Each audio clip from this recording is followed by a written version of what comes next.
रूस और यूक्रेन जंग के बीच पिछले एक साल में दुनिया बहुत बदल चुकी है। रूस के अटैक ने तो यूरोप को पूरी तरह बदल कर रख दिया है। जो यूरोप कभी हथियारों का दुकानदार हुआ करता था, वो पिछले एक साल में अब खरीदार बन गया है। पिछले एक साल में यूरोप ने सबसे ज्यादा हथियार खरीदे हैं। और इतना ही नहीं, यूक्रेन ने तो दुनिया में सबसे ज्यादा हथियार आयात किए हैं और वेपन इंपोर्ट में दुनिया का तीसरा सबसे बड़ा देश यूक्रेन बन गया। और इन सब के बीच, जंग के बीच, सबसे ज्यादा जो देश फायदे में रहा वो है अमेरिका। अमेरिका के हथियार बाजार में जबरदस्त वृद्धि हुई, जबकि रूस पिछड़ता चला गया। आपको जानना बहुत जरूरी है कि यूक्रेन के सबसे बड़े मददगार कौन कौन से देश रहे हैं। तो सबसे पहले इस बात को समझिए, यूक्रेन का सबसे बड़ा मददगार कौन है? अमेरिका, जो बार बार हथियार उन तक पहुंचाते हैं। उसके बाद किसका नंबर आता है? उसके बाद यूनाइटेड किंगडम का नंबर आता है। और यहां पर आप देखिए, ऋषि सुनक यहां पर नजर आ रहे हैं, मुस्कुराते हुए हथियार दे रहे हैं, फायदा हो रहा है। ये यूनाइटेड किंगडम। तीसरा नंबर किसका आता है? तो तीसरा नंबर आता है जर्मनी का, जो यूक्रेन के सबसे बड़े मददगारों में से एक है। यूएसए, यूके, जर्मनी, पोलैंड भी मदद कर रहा है। कई सारे टैंक यहां पर पहुंचाए गए हैं, कई सारे टैंक यहां पर पहुंचाए गए हैं। और इसी पर बात भी करेंगे, लेकिन यह बात आपको समझना बहुत ज्यादा जरूरी होगी कि कितने देश ऐसे हैं जो यहां पर मदद कर रहे हैं। यूक्रेन के सबसे बड़े मददगार हैं। अब वेपन सप्लायर कौन कौन से हैं, तो यह बात आप देखिए कि अमेरिका क्या क्या पहुंचा रहा है। हिमार्स, नासैम्स, जेवलिन, ये सारे जो हथियार हैं, ये अमेरिका की तरफ से यूक्रेन को पहुंचाए जा रहे हैं। इसके अलावा M777 howitzer, stinger missile, harpoon missile, ये अमेरिका की तरफ से यूक्रेन को पहुंचाए जा रहे हैं, मदद की जा रही है। अब ब्रिटेन की बात कर लेते हैं, तो अमराम मिसाइल, एंटी टैंक मिसाइल और इसके साथ आर्मर्ड व्हीकल्स जो होते हैं, ये ब्रिटेन की तरफ से यूक्रेन को दिए जा रहे हैं। सी किंग हेलीकॉप्टर, चैलेंजर 2 टैंक, ये यहां पर दिया जा रहा है। और भी आपको चीजें बताते हैं, ये ब्रिटेन की तरफ से क्या कुछ मदद यहां पर की जा रही है। ब्रिटेन की तरफ से ये मदद की जा रही है, चैलेंजर 2 टैंक ब्रिटेन की तरफ से यूक्रेन को दिया जा रहा है कि आप जाइए और रूस से जाकर लड़िए। इसके अलावा तीसरा नंबर आता है जर्मनी का। जर्मनी क्या दे रहा है? लेपर्ड 1 टैंक, ये पहुंच भी रहे हैं धीरे धीरे यूक्रेन में। इसके साथ ही IRIS-T डिफेंस सिस्टम, ये पहुंच रहा है यूक्रेन के पास, मदद की जा रही है जर्मनी की तरफ से। मीडियम रेंज के रॉकेट सिस्टम, ये भी पहुंचाए जा रहे हैं। एंटी एयरक्राफ्ट मिसाइल भी जर्मनी की तरफ से पहुंचाई जा रही है। पोलैंड भी पीछे नहीं है, पोलैंड भी मदद कर रहा है। पोलैंड क्या दे रहा है? लेपर्ड 2 टैंक पोलैंड की तरफ से पहुंचाए जा रहे हैं और अभी पहुंच भी रहे हैं। एक तस्वीर टाइम्स और भारत ने आपको दिखाई थी। आर्मर्ड पर्सनल व्हीकल्स पहुंच रहे हैं, M57 मोर्टार यहां पर पहुंच रही है और हैवी मशीन गन, जो सतह पर लड़ाई होती है आमने सामने की, उसमें ये काम आ रहे हैं। फ्रांस क्या पहुंचा रहा है? तो यहां पर आप देखिए, एयर डिफेंस सिस्टम की हवा में अगर कोई मिसाइल आती है, ध्वस्त कर सके। होवित्जर तोप, ये फ्रांस दे रहा है। रडार सिस्टम, ये फ्रांस दे रहा है। और फ्रेंच बैटल टैंक, ये फ्रांस की तरफ से पहुंचाए जा रहे हैं। तो यूक्रेन के जो वेपन सप्लायर्स हैं, वो हमने यहां पर आपको बताया। और हमारे साथ में मेजर जनरल के सिन्हा इस वक्त जुड़े हुए हैं, डिफेंस एक्सपर्ट हैं। मेजर जनरल सिन्हा, यहां पर बात की जा रही है यूक्रेन की और बाकी के देशों की। तो यूक्रेन सबसे ज्यादा इंपोर्ट करने वाला देश बन गया, रूस पीछे होता जा रहा है और अमेरिका सबसे इस लिस्ट में ऊपर पहुंचता जा रहा है। ये क्या समीकरण बन रहा है? किसका फायदा, किसका नुकसान? जय हिंद। देखिए, आज जो सिप्री की रिपोर्ट आई है उसके अनुसार, और आपको पता ही होगा, the Stockholm International Peace Research Institute SIPRI, वो वर्ल्ड की मानी हुई रिपोर्ट्स है, वो 5 साल में अपने रिपोर्ट को देती है। तो आज के दिन में यूक्रेन 3rd लार्जेस्ट एक्सपोर्टर की तरह निकल के ग्लोबली आया है। और देखिए, आपने पूरे आंकड़े दिए कि किस कंट्री से कितनी चीजें आ रही हैं। इसमें यदि कोई जीत है, ये तो सब जानते हैं, ये लड़ाई आजकल कहते हैं डिफेंस इंडस्ट्री है, जो ग्लोबल आर्म्स डिफेंस इंडस्ट्री, और उसमें अमेरिका का बहुत बड़ा लीड है। और वेस्टर्न जितने भी नेशंस हैं, जिसमें आपने नाम गिराए, सारे नाम, उसमें फ्रांस तीसरे नंबर पे है, रशिया दूसरे नंबर पे होता था, उसके बाद जर्मनी है। और इसके अलावा आप देखेंगे यूके, यदि आप देखिएगा, और कुछ नाम है तो ऐसी हैं जो डच हैं, वो भी इन चीजों में है। और एक बहुत बड़ा नाम उभर के अभी निकला है, वो है आपका जो साउथ कोरिया। साउथ कोरिया ऐसे इमर्ज आउट हुआ है इस वॉर के दौरान कि वो सारों को, ऐसा नहीं कि वो पिछाड़ देगा, मगर उसकी अपनी इंडस्ट्री की, उसकी 8 टाइम्स अदर उसकी जो एक्सपोर्ट कर रहा है वो ज्यादा कर रहा है वॉर एफर्ट्स के ऊपर। बिल्कुल। तो ये पूरा का पूरा ही रेस जो है पूरी की पूरी, और ये 21वीं सदी की ये एक टारगेटेड वे में इसको किया गया है।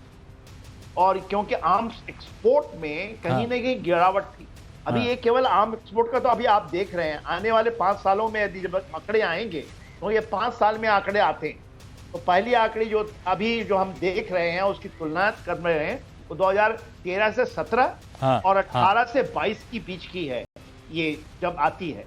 और ये क्योंकि देखिए जो आर्म्स की सप्लाई होती है उसका बहुत लंबा पीरियड होता है, उसके आप लेते हैं, उसको धीरे धीरे सप्लाई करते हैं, तो इन आंकड़ों का बहुत बारीकी से ज्ञान 5 साल के बाद ही आता है। अच्छा ठीक है, इसके लिए हम थोड़ा सा इंतजार कर लेंगे, लेकिन आप हमारे साथ बने रहें। एक और बड़ी खबर की यहां पर बात कर लेते हैं, और वो बड़ी खबर क्या है तो ये आपको बता दें, रूसी ड्रोन ने यूक्रेन सोल्जर्स पर एक के बाद एक कई बम बरसाए। ये बड़ी खबर आपको बता रहे हैं, क्वाड कॉप्टर से रशियन सेना ने एक के बाद एक कई ग्रेनेड फेंके हैं, और ये ग्रेनेड कहां गिरे? ये ग्रेनेड यूक्रेन के सोल्जर्स यानी जवानों पर बरसाए गए हैं। वो तस्वीर भी आपको दिखाएंगे ताकि आप देख सकें कि क्वाड कॉप्टर से कैसे रशियन सेना ने ग्रेनेड फेंके। ये देखिए, ये जब ग्रेनेड फेंके गए तो जंगल में जो बंकर बनाए गए थे, जंगलों में जो सुरक्षित तरीके से छुपे हुए थे यूक्रेन के सोल्जर्स, उनको चिन्हित करके वहां पर क्वाड कॉप्टर से रशियन सेना ने ये ग्रेनेड फेंके, और उसके बाद धमाका, बंकर तबाह ध्वस्त हो गए। ये वो तस्वीर जो इस वक्त हम आपको दिखा रहे हैं। ये देखिए, बर्फ छाई हुई है, और ऐसे में जंगल में जो सहारा लिए थे यूक्रेन के सैनिक, उन पर ये ग्रेनेड गिराए गए हैं क्वाड कॉप्टर से। और ये बड़ी एक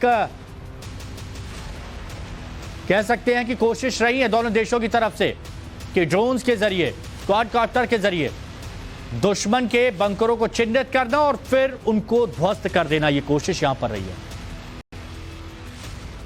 और चलिए एक और बड़ी खबर की बात कर लेते हैं। बड़ी खबर यह कि वेपन एक्सपोर्ट की रेस में रूस अब पिछड़ गया है। 4 साल में 6% गिर गया है।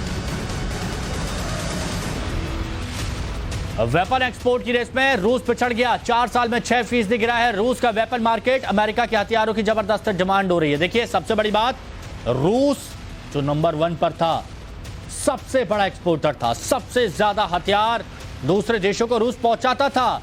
लेकिन युद्ध क्या होता है और उसके परिणाम क्या होते हैं, यहां पर आप समझिए। इस लिस्ट में रूस का नंबर काफी आगे था, लेकिन अब देखिए रूस पिछड़ता जा रहा है। 4 साल में 6% गिर चुका है। अमेरिका अब ऊपर बढ़ता जा रहा है। वेपन एक्सपोर्ट की रेस में इतना अंतर हुआ है कि यहां पर आप देख सकते हैं कि 6% रूस गिर गया, तो अब अमेरिका के हथियारों की जबरदस्त डिमांड देखने को मिल रही है। अभी हमने आपको बताया भी था कि अमेरिका की तरफ से हथियार किस तरह से यूक्रेन को पहुंचाए गए हैं, जिसमें आधुनिक हथियार हैं, और उनका इस्तेमाल इस जंग में यूक्रेन की तरफ से किया भी जा रहा है। तो अमेरिका के हथियारों की जबरदस्त डिमांड है। तो यहां पर रूस को नुकसान हुआ है, क्योंकि रूस यहां पर अकेले युद्ध लड़ रहा है। रूस अकेले युद्ध लड़ रहा है, और 1 साल से ज्यादा का वक्त हो गया है। हथियारों का इस्तेमाल लगातार किया जा रहा है। तो ऐसे में रूस को नुकसान पहुंच रहा है, पुतिन को नुकसान पहुंच रहा है। अब आपको यहां पर यह भी समझना होगा।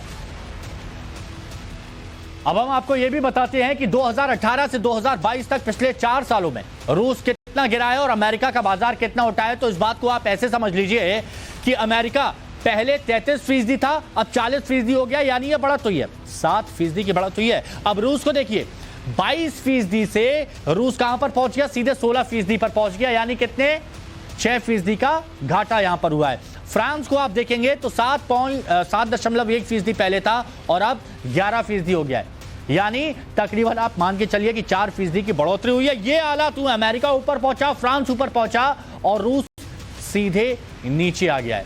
ये हालात यहां पर हो रहे हैं। और एक बार फिर से हम रुक करते हैं, डिफेंस एक्सपर्ट मेजर जनरल के सिन्हा हमारे साथ में जुड़े हुए हैं। सिन्हा सर, ये हालात होते हैं युद्ध के, किसी को फायदा किसी को नुकसान, लेकिन रूस जो अकेला लड़ रहा था उसको तो इतना नुकसान हो गया, सीधे 6% गिर गया।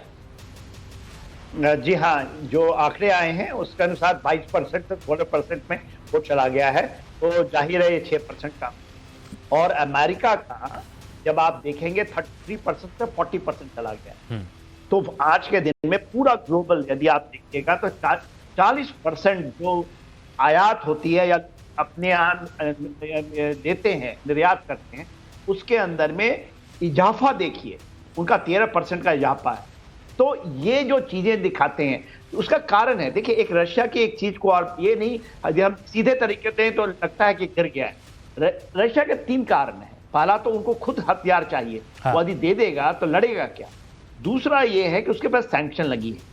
मगर तीसरी बात जो स्पिन ऑफ है, जो ये और दूसरे रिसर्च को आप पढ़िएगा ज्यादा बारीकी से, तो ये देखिएगा कि आने वाले समय में, क्योंकि 5 साल के बाद फिर से ये डाटा आएगा, तो उस समय यदि लड़ाई की इस तरह से रफ्तार चली और कुछ चीजें जो जमीन पे ऊपर में डिफरेंट दिखती हैं। देखिए, जो अभी हम लोग बात करते हैं हाइपरसोनिक, उसकी केवल क्षमता रशिया के पास है, तो ऑल ऑफ अ सडन आएंगे।